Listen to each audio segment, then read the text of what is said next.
Versus ethics, laws are fundamentally different from personal choices and organizational policies. And laws and ethical rules don't always align, and we'll talk about that a little bit too. There is a reference here, you should write it down. Chapter 1, section 1.4 on ethics is where these ethical frameworks are outlined. So you probably want to brush up on that. Did everybody get that? It was chapter 1, section 1.4 on ethics. Okay, so deontological ethics, again by Kant. The core principles are that logic and reason determine the rules for ethical behavior. You follow absolute rules based on your own morals, regardless of the consequences. You focus on the action itself, not the outcomes. And the categorical imperative is that you universalize your actions, but it's very much based on your personal decisions. Practical applications. This is truth-telling as an absolute duty. Respect for persons as moral agents. Basically, you are a moral person and you respect other people who have morality. And universal moral laws that apply to everyone, like don't lie. How it contrasts with utilitarianism, which we're also going to talk about a little more, is from an ethical standpoint, the ends do not always justify the means. Don't be confused by the utilitarianism right above it. That's a deontological ethics view.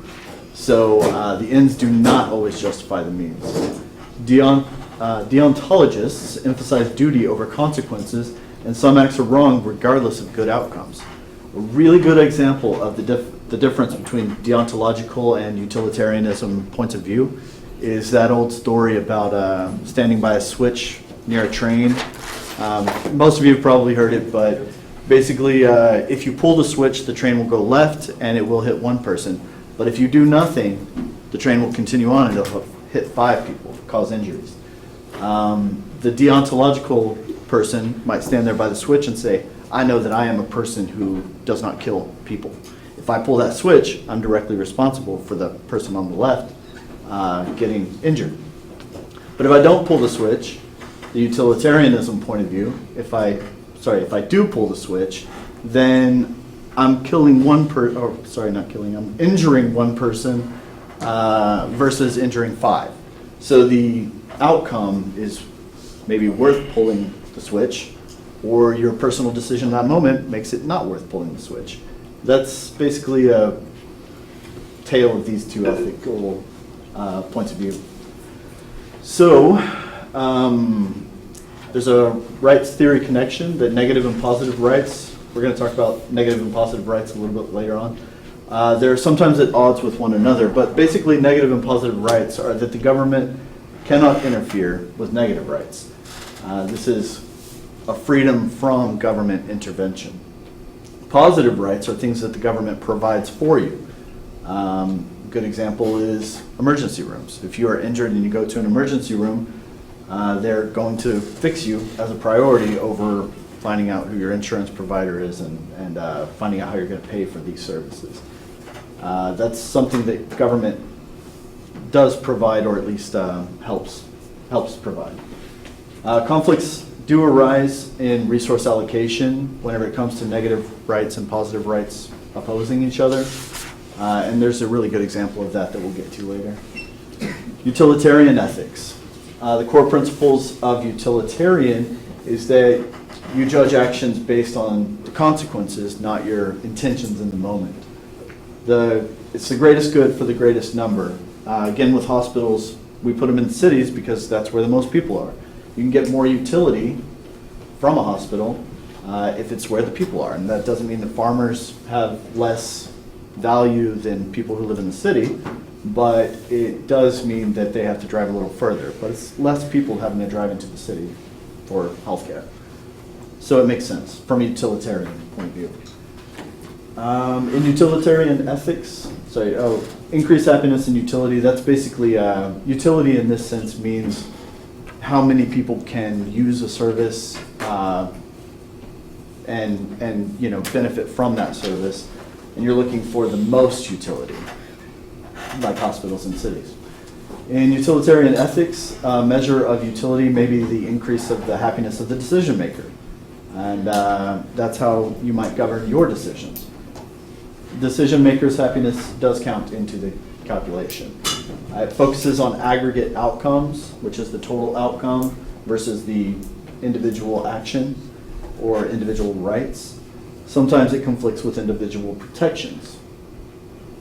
Practical applications, policy decisions affecting large populations, cost-benefit analysis for business decisions like manufacturing, public health measures, vaccine requirements are, where can we do the most good, and resource allocation in emergencies.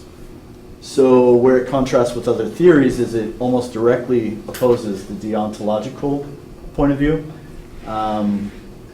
with its absolute rules. And it may sacrifice individuals for group benefit. Again, with the farmers, we don't love our farmers less, but they live way out in the country and it wouldn't make sense to put a hospital out there. We can get more utility from it if it's in the city.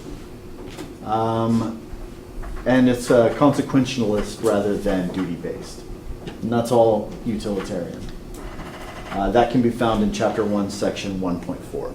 You'll see some overlap in the references, and that's intentional. You should write them down and you should go and look at it. Natural rights and social contract. Natural rights were by John Locke, and it includes the natural rights to life, liberty, and property.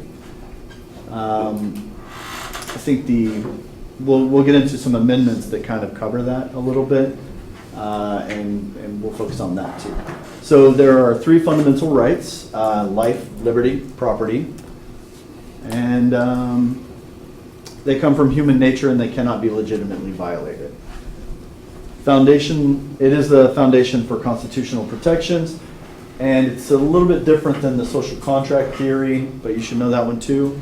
It's the social contract is culturally based framework. It's the set of rules that we all decide based on our culture and location, and it varies from different places and different cultures. People voluntarily agree to common rules and authority, and it balances individual freedom with social order, and it is the basis for legitimate government authority. Negative and positive rights are sometimes at odds with one another. We said that earlier. Negative rights are freedom from interference. Positive rights are entitlement to goods and services provided by the government, for example. Negative rights are the government can't interfere with your right to life, liberty, property. And then the positive rights are the things that the government does provide for us. And okay, so resource conflicts often create tension between types, and that's how we end up with so many divisions of political parties, because everybody recognizes the problems, but they have different ideas on how to fix them. Again, Chapter 1, Section 1.4. That's where this information comes from. Ethical decision-making foundations. The basic assumptions of ethics. Ethics assumes that people are rational and make free choices. Both of those are very important. Ethical decision-making is based upon the premise that the individual is free to choose without any external forcing function. So a good example of that is line warming back in the day. It's illegal to do it now, but at polling places, they would have people come out and try and convince you one way or the other based on their political ideologies. And that became illegal because people were abusing that. So coercion eliminates ethical responsibility. If someone threatens you not to go to a polling booth, then that's a pretty extreme case of coercion. So prerequisites for ethical responsibility: individuals must be free to choose, and that is free to choose without external forcing functions. Rationality is required for moral judgment. Some people rationalize things that are not moral, but rationality is required for you to make the moral judgments for yourself. Voluntary decision making is essential. So, laws versus ethics and their relationship. Many laws are not intended to implement ethical rules or be consistent with them. Laws are fundamentally different from ethical choices. They can conflict, and we'll go into that. Legal does not always equal ethical. And actually, I think your first assignment was based on that point exactly. Or one of your assignments was that legal and ethical ethical viewpoints are not always the same. Professionals must navigate both domains. So, natural rights, the untouchables. We just talked about this. John Locke's big three: life, liberty, property. Brought that up twice now. Natural rights include the right to life, liberty, and property. These are not granted by the government. They come from being human. They're your natural rights that you're given at birth. And it is the foundation for American democracy and constitutional protections. So, a rights collision. When good rights go bad. This happens again with negative and positive rights. Sometimes they are at odds with each other. The negative rights are that the government can't interfere, and the positive rights are that the government must provide these things for you. A real conflict that exists is healthcare. The negative right is that the government doesn't interfere with hospital routines. This slide kind of aged poorly, or this idea maybe, because we're not going to get into it. But government interference in hospitals has changed a little bit. So positive rights are the right to health care services. As I was saying, you can go to a hospital and be treated.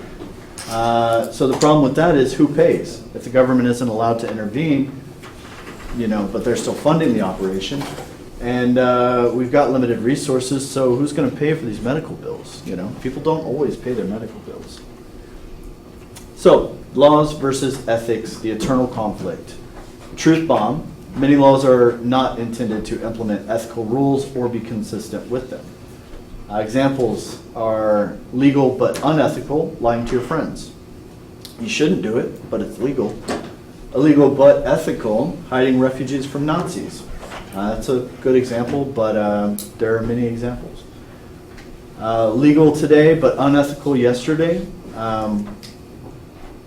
I feel like that should be backwards. Unethical yesterday, I don't know.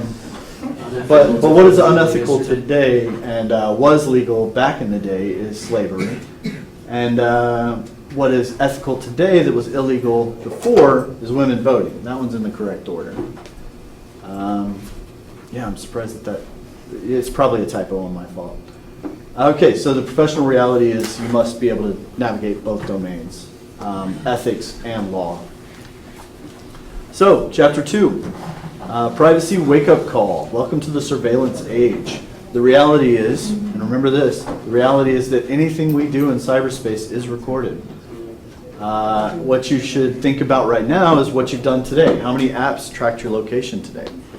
What did you search for? Who did you text? What websites did you visit? All of that information is stored somewhere forever.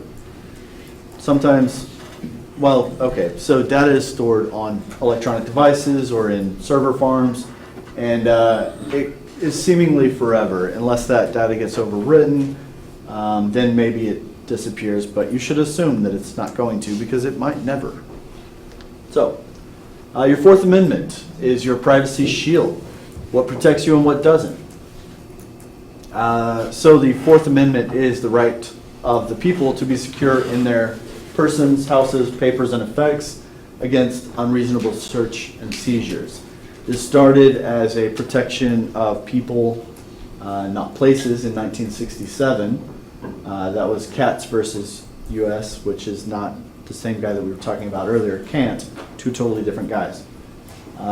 So that protects people for their houses, their persons, papers, and effects. So police need a warrant to search your cell phones. That's where we're at today, because technology has advanced, and now we're not just papers and effects. We've got high-tech gadgets that the police would be able to search and seizure, be able to search and seize, but they're not allowed to because of the Fourth Amendment. That's how that amendment has evolved over time. Your privacy travels with you in a digital age. So that's a good thing. Now, if you're committing a crime, the police will still be able to search your person, but whenever it comes to your cell phone, you're really not allowed. So personal information, your personal information, it is broader than you might think.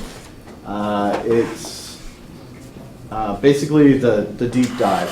Any information relating to or traceable to an individual is your personal information. And it's not just obvious stuff like name, address, phone, but all of that stuff is available, most likely. If you've bought a house, people can find your information that way. But also shopping patterns, location data, friends networks. This is why your algorithms work so good. It's because people take different databases and trade information to build an entire digital version of you, and then they use that information to decide that you need dog food this week. Give you an ad for dog food. So anyhow, anonymous data can be re-identified, which is true. Anonymous data can be a little weird sometimes. Like if you go on Twitter and you start ranting about some crazy thing, then it may not be obvious to everybody who sees that post who you are directly, but for the people at Twitter, they know who you are because they have your email address. Whenever you signed up, you gave them information about yourself. So it's not exactly anonymous. And your Netflix viewing habits can reveal political views. So if you're a registered voter, you live in a certain community, you vote in a certain place, they share that with Netflix, and now they know where you voted, who you voted for. I don't know, that's an extreme case, and I'm not saying they're doing that. But things like that do exist. So the bottom line, almost everything that you put out about you almost everything about you is your personal information, and a lot of that stuff really, really reaches online. So, digital permanence, the forever problem. The internet never forgets. I imagine if I went back to go and try and find my MySpace, it probably would be on the internet somewhere. I don't remember the password, so I couldn't get in, but it's probably out there. So the internet never forgets. Information seems to last forever. And in a lot of cases it will, or at least it will last your lifetime. So that embarrassing photo from high school, the political opinion you tweeted at 2 a.m., a shopping mistake that you made 5 years ago, private messages that you thought were deleted, everything that you do creates permanent evidence. And a lot of that stuff is traceable through different databases and even through forensic computer digging. Even though you deleted data, it's still in your memory and it can be found. So, fair information principles, the gold standard, how to handle your data. All of these are fair information principles. Whenever you're building, whenever you're creating, you're gathering information, these are the ethical, the gold standards of how you handle data for your users. Basically, you collect only the data that you need. You keep the data only as long as you need. Some medical records are kept for 10 years. And that's a physical hard copy. So maintain the accuracy of your data. That is a responsibility that you owe to your users. Protect the security of their data, another responsibility. Inform people when you're collecting information. That one's pretty critical. People should be able to opt in to your data collecting. And it's not always the case. Opt-in versus opt-out showdown. Opting in is whenever you ask a customer if they want to share their information. It's information about a customer may not be released unless the customer gives permission.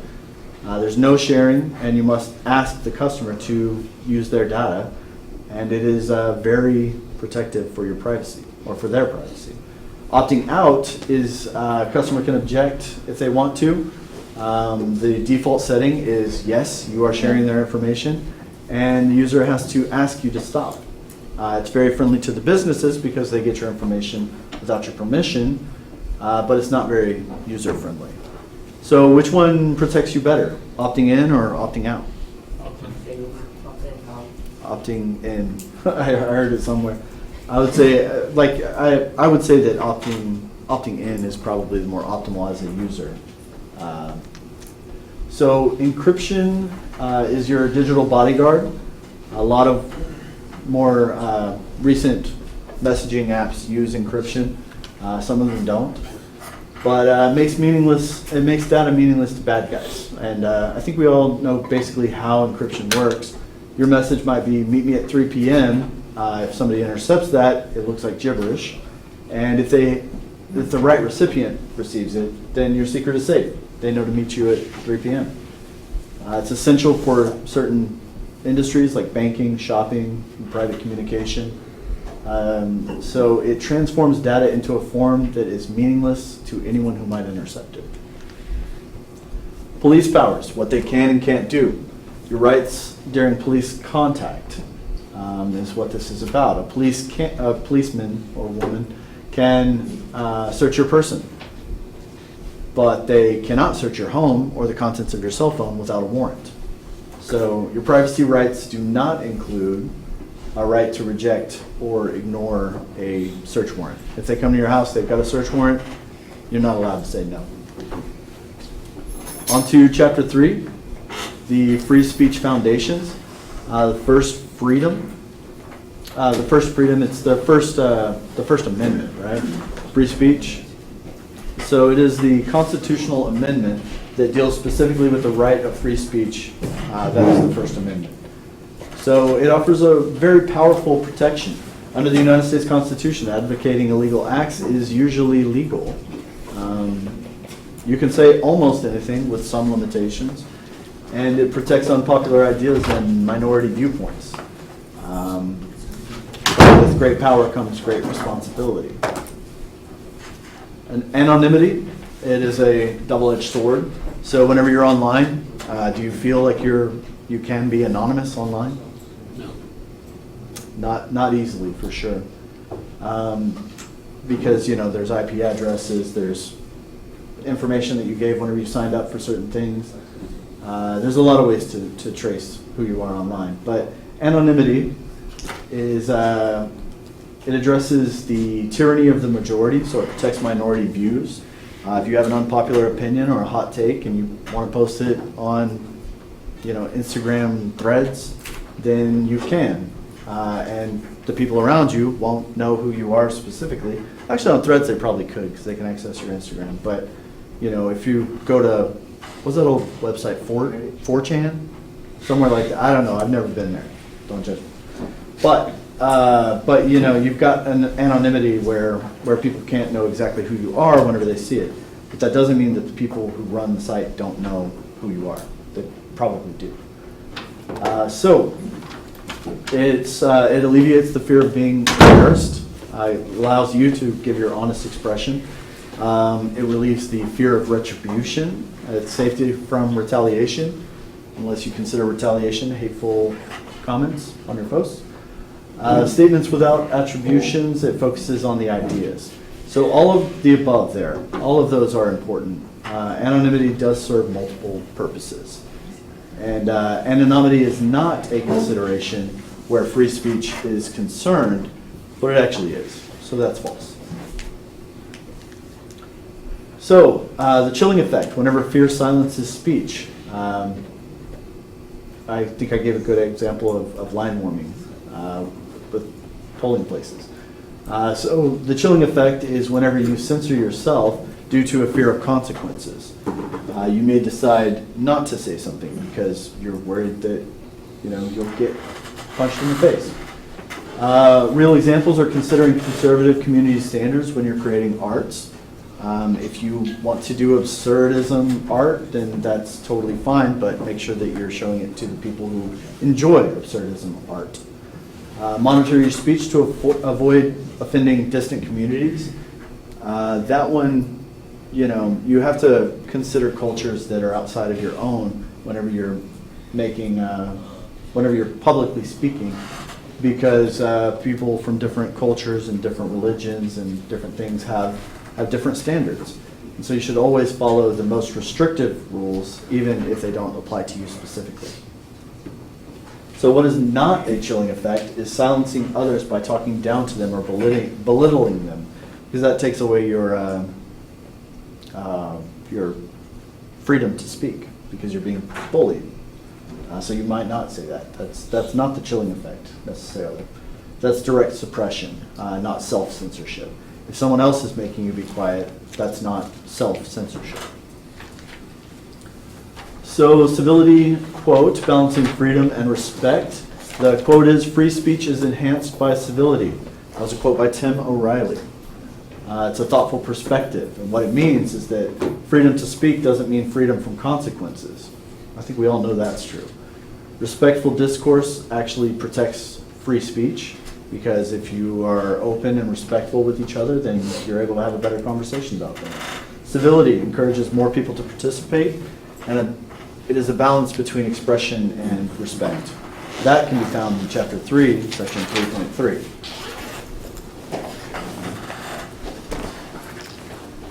So, spam, the unwanted guest. You guys covered this in Chapter 3. Nobody likes spam. Spam is mostly unacceptable because it's intrusive, it's disruptive, and sometimes it has offensive content. The main problem with spam is that its volume overwhelms users. We all get spam calls every day, I'm sure. And it used to be worse. You get chain emails where you had to send them to 10 of your friends. So you're spamming your friends. Often they contain offensive material, it wastes time, it wastes resources, and a lot of times it's used for fraud and scams. It's not legitimate advertising, it's digital pollution. So spam is not a good way to advertise. Obscenity, what is obscene? It's a three-part test, and all of the above are required for obscenity. Obscenity includes that it depicts a sexual act against state law. Maybe these depictions are blatantly offensive and appeals to prurient interests as judged by a reasonable person using community standards. It also lacks literacy, artistic, social, political, or scientific value. If it meets those three criteria, then it is obscene in the eyes of the law. So your professional success, your career toolkit, was this part of Chapter 3, or was this like a special? This was in the beginning. It was in the beginning, like back Chapter 1? Or? Like before that. Oh, okay, I got you. So, Forbes study results, the ideal employee attributes, these are all correct. Action-oriented and intelligent, ambitious and anonymous. Oh, not anonymous, autonomous. They mean two totally different things. The anonymous. Ambitious and autonomous. Also, if you display leadership and a cultural fit, if you have all of those things, then it's still a very competitive market, but they definitely give you an edge whenever you're looking for work. All of the above makes you the complete package, so you should strive to be those things. Professional reality is that employees are expected to add a net positive value to the company after salary and benefits. You must exceed your own cost to the organization. You got to be bringing money in and have all of those attributes. That's what makes you ideal. Resume wisdom, this was from Mrs. Coleman. Career advice that matters. The correct approach is you focus on relevant recent achievements, show progress and growth, highlight skills that match the job that you're applying for, and don't lead with ancient history. So, according to Mrs. Coleman, should you always list your earliest work experience first in your resume? Is that something you should do or shouldn't do? Wait. You want to list your earliest work experience at the top of your resume? No, definitely not. You want to focus primarily on what you've been up to lately, because that's what your employers are going to be most interested in. That is false. Business risk management. 3 types of business risk. There's known risks, which are predictable and manageable. There's unknown but knowable risks. These are things that you should have seen coming but didn't. And unknown and unknowable risks, the black swan events. These are things that are so rare that you might not have thought of it, and whenever the risk comes into fruition and damage is done, it's so rare that you might not have thought about that. It's just unknowable. So project management basics is the three project baselines are cost, schedule, and quality. Is there a chapter on that? No, there's not. Okay, so cost, schedule, and quality, that's the three project baselines. Whenever you're working on something, those are the three main topics that you really want to consider whenever you're managing a project. Wisdom from history, quotes that shape our world. These are all good quotes. The historical perspective is that knowledge is power. That was by Francis Bacon. This one is not listed as to who it's from, but it's a good quote. The judge stands between individual and tyranny in a democracy. These aren't just quotes, they're principles that guide professional practice. Innovation and your future. Surviving constant change. This is part of innovation. You want to remain continuously relevant. Computing innovation affects knowledge workers because constant change makes skills obsolete. What was the guy? His name slipped my mind. But his law says that technology is doubling. Moore's law. So with Roger Moore, great. So no, I don't think it was Roger Moore. But yeah, so Moore's law, processing power is doubling every 2 years, and so that can quickly make skills obsolete. You must practice lifelong learning, especially in our field, because technology advances so quickly, and you don't want to run the risk of being left behind. Always arrive with the right skills at the right time, so you have to constantly be learning. Stay relevant in a world that never stops changing. Culture, more than rules. Understanding organizational culture. A common misconception is that culture is a set of written rules that everyone in the group agrees to follow. That's false. Culture includes shared values and beliefs, often unwritten, common practices and traditions, informal norms and expectations, and how we really do things around here. And the way that we do things around here is probably not the way that they do things, far away, because there are different. Geography affects cultures, and cultures affect traditions. All of that is part of understanding organizational culture. So, final thoughts, your success strategy. Putting it all together, you want to, for your key success, master the fundamentals, know your constitutional amendments, mostly focus on the first and fourth because those are the ones that you went into the deepest with Professor Rivas.